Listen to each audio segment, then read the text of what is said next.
The agenda this week checked in on the global climate conversation amid the COP26 conference, as well as heard from futurist Parag Khanna on how that will shape human migration. Learned about the efforts of a group of Canadian veterans to rescue Afghan translators, and assessed Ontario's proposed labour law changes. The agenda's week in review begins with an eye to the newly sworn-in federal cabinet. Justin Trudeau pledged 6 years ago that he was going to be the prime minister who stopped, I guess, what his father started, and that was the increasing centralization of power around the prime minister and his office and his advisors, and he was going to let ministers run their departments more with a freer hand. Paul, how much success has he had at doing that so far? Before I answer, I just want to point out that I'm being typecast as the nerd here. I was also this panel's only defender of Melanie Joly, who's nobody's nerd. So I've got. I defended her too. I'm on board with that. I'm on board with that. Okay. On the centralization of government, Eddie Goldenberg and Ian Brody, who served as chief of staff to previous prime ministers, both wrote compelling books in which they said it's really hard to fight against that centralizing impact, that governing from the center, as Goldenberg said, is the only place you can govern from. And there's a bunch of reasons for that. I would add this often overlooked reason to help explain Trudeau's, own funneling of all important decisions to a small group of advisors around him, which is that this government has always conceived of itself as essentially a crisis government. The decade before Justin Trudeau became prime minister was the worst decade in the history of the Liberal Party. 3 of its 4 worst election performances ever happened during the decade before Justin Trudeau became prime minister, under Paul Martin, Stéphane Dion, and then Michael Ignatieff. Between 2000 and 2011, the Liberal caucus lost 80% of its MPs, which means that when Trudeau was elected in 2015, 80% of his caucus was rookies, including his justice minister, his health minister, his defense minister, and his finance minister. Not only had they never been cabinet ministers before, they had never sat in Parliament before they stood in Parliament to take questions at question period. That is a fantastic environment in which to centralize power, to elbow aside cabinet ministers for making crucial decisions because you're not sure you can trust them to make crucial decisions, and to have only a small cadre of trusted advisors and their emissaries in ministers' offices, the chiefs of staff, who were all selected by the prime minister's office, making all the real decisions. There's 2 problems. First of all, that small cadre around the prime minister had also never served in those capacities in a federal government. They were as new to those jobs as Bill Morneau and Jane Philpott were. And secondly, the government has never unclenched from that defensive crouch. It has never felt like it has the luxury of letting most ministers be ministers, which means that siege mentality, which quite understandably characterized the first decisions of this government, has never really been cracked. John Ibbitson, we've got a little over 5 minutes to go, and I want to see if I can get a couple of more items for discussion here. We've had 23 prime ministers since Confederation. Even though Justin Trudeau's only been the PM since 2015, he is already number 10 on the list in terms of time spent in office. Already number 10. In which case, let me ask you, what kind of legacy do you think he is in the process of creating right now? If he were to step down tomorrow, his legacy would be one of combating more or less successfully, the greatest crisis that we have faced in decades, which was the pandemic, COVID-19. He will always be remembered as someone who brought an effective federal response. Yes, there were issues with vaccine procurement, and yes, there were issues with other supplies. But on the whole, Canada performed reasonably well on that. He's also the prime minister who smashed the consensus that federal governments should not amass huge deficits. Remember, we were in deficit financing long before the pandemic arrived. That will also be part of his legacy. And I think something that doesn't get written about enough, I probably write about it too much, is he will be remembered as the prime minister who finally brought immigration up to the level of 1% of the population. In fact, it is now higher than 1% of the population. It was always high, 250,000 from Brian Mulroney through to Stephen Harper. It's going to be well over 400,000 by the time he leaves office. That is transformative. Do you believe that the global North has either a moral or ethical obligation to help the global South with this transition? So I think, if the question is, does the global North have a responsibility to help clean up the mess we've made and to be a force for improving conditions globally and advancing us collectively towards this, low carbon resilient future? Absolutely. Does that give us a free pass to take this kind of paternalistic framing to climate change and prescribe the development priorities of countries that are not our own? Absolutely not. So this is where I get worried when we talk about responsibility of the global North as a way for the global North to actually force the global South to develop along a particular pathway that it itself has not designed. Harjeet, from what you've seen so far, does the global North, do the countries of the global North look like they are prepared to help, with dollars, make the transition that we're talking about here? Not at all, Steve, and that's the most frustrating part. We should have seen that money flowing a long time back, and we have reached a stage where we are now already seeing how climate disasters are hitting. It is happening because rich countries did not provide resources. On one hand, they did not reduce their emissions. They did not provide support to developing countries to bend the curve. And even now, as we can see that the money that was committed way back in 2009, is not being provided, and whatever money they claim they have provided is not a real money. It's full of loans and guarantees and not a grant that would have helped developing countries put that architecture in place so that they could leverage and attract trillions that are needed. So we are not looking for billions, we need trillions. And we are not saying that the entire set of trillions have to be grant, but that $100 billion that we talked about is supposed to be the seed money that will help developing countries make that policy shift, which will eventually bring those trillions for the transformation that is needed. Cheeto, just before I get you to address that, let me in fact put the background again in place, because it was more than a decade ago that at the UN Climate Summit in Copenhagen, that the rich nations made a pledge of $100 billion a year to help the less wealthy nations by the year 2020 to help them adapt to climate change and mitigate further rises in temperature. So, in your view, Cheeto, what's the status of that pledge today? Well, Harjeet touched on it. I mean, that pledge has not been met year on year. And the money that has come forward has trickled in. It's not enough for what is needed. So it really has been disappointing to say the least regarding progress on those commitments made at Copenhagen. And we're hoping that what comes out of Glasgow will be more actionable and will be targets that countries of the global global North or developed economies, however you want to refer to them, will meet and will stand by. But Harjeet basically said it all. We're very much behind on the agreements made at Copenhagen. Well, Maisa, I should ask you, do you have any legitimate reason to feel more optimistic coming out of COP26 that the global North will change its attitude on this? That's a difficult question, because I really don't see the reason why this has not happened. We have seen the trillions that have been invested in the recovery after the pandemic. It would just require a fraction of that to help developing countries to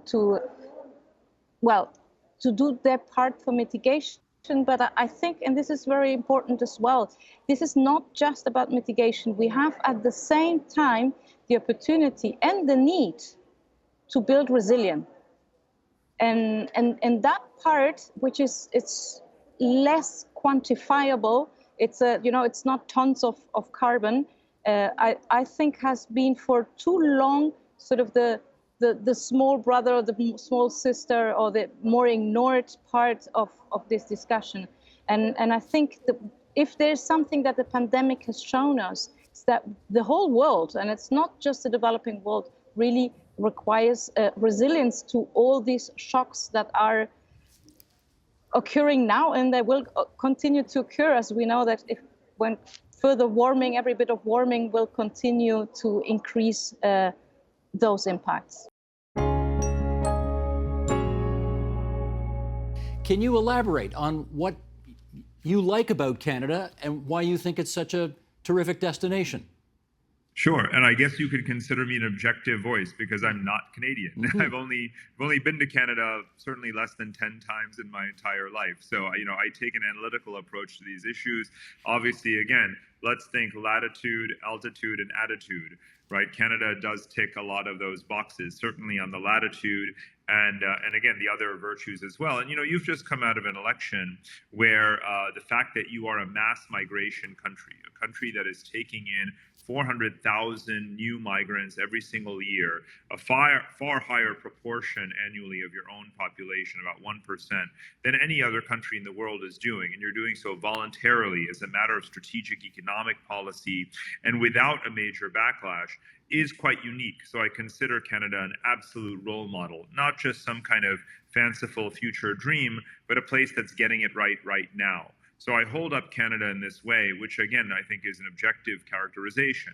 So for those who are lucky enough to move to Canada, despite what I just said earlier, that could be a one-way ticket. It could be that the hundreds of thousands of people who are moving to Canada every single year may choose never to leave Canada. There may not be a better place in the 21st century, and I honestly believe that. I wonder if you have a thought, and I hear this frequently, particularly from people who are from outside Canada, who are always wondering, where are the riots in your streets from people protesting against the kind of immigration you just described? And the fact is, yes, there are some people in the country, obviously, who are opposed to these high levels of immigration, but relatively few, considering how potentially controversial this issue could be. Do you have a sense about why we don't seem to be rioting in the streets over this issue? Well, let me first make a general statement about Western societies, which is that we give far too much attention to those minority voices that are the radicals, xenophobes, and populists and nationalists. Let's remember that their ideology and that their program and agenda for government always fails. So you can just watch them flame out as they have done. In Italy, for example, the far right in Germany is much the same. It's happening in Eastern Europe now also, because ultimately the forces of supply and demand in demographics always prevail. Countries realize that they actually need young people, that they need to engage in this war for young talent. And Canada, again, is doing that proactively, as I said before, as a matter of economic strategy. How will you diversify your economy? How will you grow in the services sector? How will you take advantage of your natural resource endowment as well, your booming agriculture? All of the things that Canada wants to do in terms of its economic policy do require more people. Services economies are about people working for other people. Yes, they're also about digitization, which also requires importing more IT experts and professionals. So any way you slice it, you need more people. And I think that Canada has just had this very successful communications effort around this, really, of course, going back to the 1970s or even earlier as you embrace multiculturalism. This is Beatrice Brusk, president of the Canadian Labour Congress, who had this to say about the minimum wage increase. She tweeted, "Ford canceled a planned minimum wage increase which cost low-wage Ontarians thousands of dollars, and during the pandemic, Ford opposed paid sick days. Workers simply cannot trust Conservatives to help them when they need it." Which takes me back to Smokey. Is this emblematic, in your judgment, of a bit of a split in the Labour movement right now, where you are prepared to say some nice things about Doug Ford when you think he's earned them, whereas the CLC president clearly appears not? Well, the CLC president and the other two officers ran very proudly on the fact that they're NDP. And I actually had serious concerns about that election. It's late that all put the party ahead of workers by times, at least in my view, they do. And so I'm not surprised at what she said at all. But I don't actually, I agree with some of what she said, but it's incrementalism. You get Premier Ford to move on one or two things. You keep pushing them on other things. But my sense of the left is no matter what any party does, especially the Conservatives, it'll never be enough. It'll be too late. They'll find something to criticize. About a third of Labour is Liberal affiliated, about a third is NDP, and about a third are, like myself, politically agnostic. So I do run into trouble with NDPers all the time, and some of them don't like me, and I don't much care. I got elected to represent opposite members, and I just wish that it'd be my view that labor unions should remember who they got elected to represent, and that's the people that pay their dues, not a political party. Martin, this government came into power back in 2018, June of 2018, promising to be populist, disruptive, small c conservative, and even though the party is called the Progressive Conservative Party, you sure didn't hear very much about the adjective and you heard a lot about the noun. 3+ years later, where do you think they are right now? Pivoting. I mean, he is a populist more than a progressive conservative. And, you asked a good question of Smokey earlier, do you trust him? And the truth is that, like it or not, Doug Ford did what he said he was going to do 3 years ago. He said he would cancel the minimum wage, and he did it. And now he's saying, and he is legislating, that he's going to increase it. Should Labor love this government and should they trust this government are two different questions. I mean, the Ford government is hoping that Labor will back off, as you said earlier, and not beat up the PCs in the coming election. And they are trying to win the hearts and minds of Labor members, especially in the Southwest, where it's a two-way fight. The Liberals are not in contention. And so they go after blue-collar workers, Tories and New Democrats, both, Windsor, Sarnia, that whole area.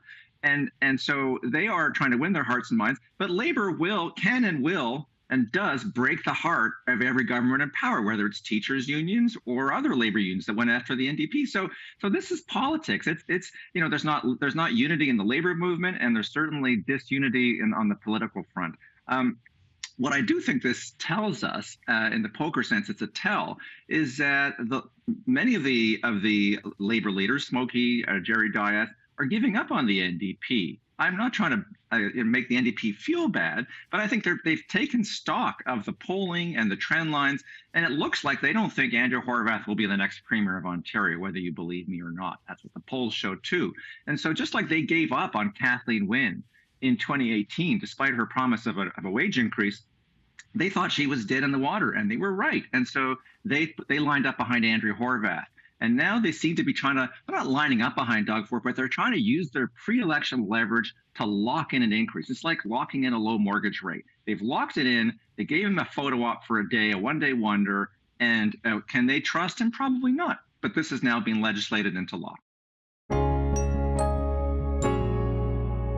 The new government, i.e. the Taliban, what we've observed is the crimes and the killings are happening in the shadows. So they're doing a good job of keeping it off the news, but we're receiving regular reports coming in through folks that we're talking to on the ground. We've been provided video footage of Taliban executing a police officer within the last 14 days. We've received reports of Taliban killing a midwife in a hospital when a baby was being born. We've seen national Olympian level athletes being captured and interrogated, beaten up and bruised. And unfortunately, we've seen the execution of interpreters that work for Canada. And they are literally capturing these folks in the middle of the night. They are tying their hands behind their back. They're shooting them in the face and then dropping them on the front doorstep of their families' homes and then denying it that it was them in the first place. And so there is a real threat to the population who have ties to coalition forces, and it's getting worse day by day. Are you, Corey, still in direct contact with any of those folks over there that were helpful to us? So Amin Laura, the Canadian-led NGO that I was just speaking of, as of this morning, I received an update that Amin Laura is in contact with 2,761 families, which account for 13,261 people. So we are definitely in contact with a tremendous number of affected Afghans, and we are doing our absolute best to help advocate for this voiceless community and ask the government of Canada to expedite the approval process so we can try and get some more out of the country. Let me just do a little fact checking here, because I have heard that you personally helped rescue one of your former interpreters who was so essential to your work over there, along with his wife and his 18-month-old daughter. Have I got that right? Well, I was a link in the chain. Oh, you're so typically Canadian modest. But that's good. We get that. We get that. Tell me, how did you do it? So when this all started, I was thinking to myself, how can I help? What can I do? And I think the best place that I could support was by bringing awareness, by speaking to individuals like yourself. But it was really important at the time to try and tell the story of these trapped individuals. And I was able to be reintroduced to an interpreter that I worked with back in 2010, who is trapped in Lashkargah, Helmand province, which is in the southwest of Afghanistan. And what I was trying to do was gather some information about how bad was the threat, what did his life look like, so that I could pass that on to the Canadian population through interviews like this. It was during that process of speaking with him that the Taliban took over Lashkargah, and he sent a call for help to me by text message saying, if I don't get out of here within the next 24 hours, I'm afraid I'm going to be dead. And most likely my wife will be taken, and the Taliban will take her and wed her, and my daughter will be taken into, basically custody within the Taliban. And so I was the person who received the plea for help, and I leveraged the network of veterans and the connections that we had on the ground. And within a few days, we were actually able to coordinate with the Afghan National Army, which was still operating at the time, to get a helicopter to pick him up out of Helmand province and fly him to safety. We were able to help coordinate with his wife and daughter to get them driven to one of the safe houses. And we were also able to help get his younger brother out. Luckily enough, they were accepted as part of the immigration program, and they've since settled in Ontario. That's just some of what we covered this week on The Agenda. For more, including the full conversations, you can visit our website, tvo.org, our YouTube channel at youtube.com/theagenda, or our Twitter feed, twitter.com/theagenda. The Agenda with Steve Paikin is made possible through generous philanthropic contributions from viewers like you. Thank you for supporting TVO's journalism.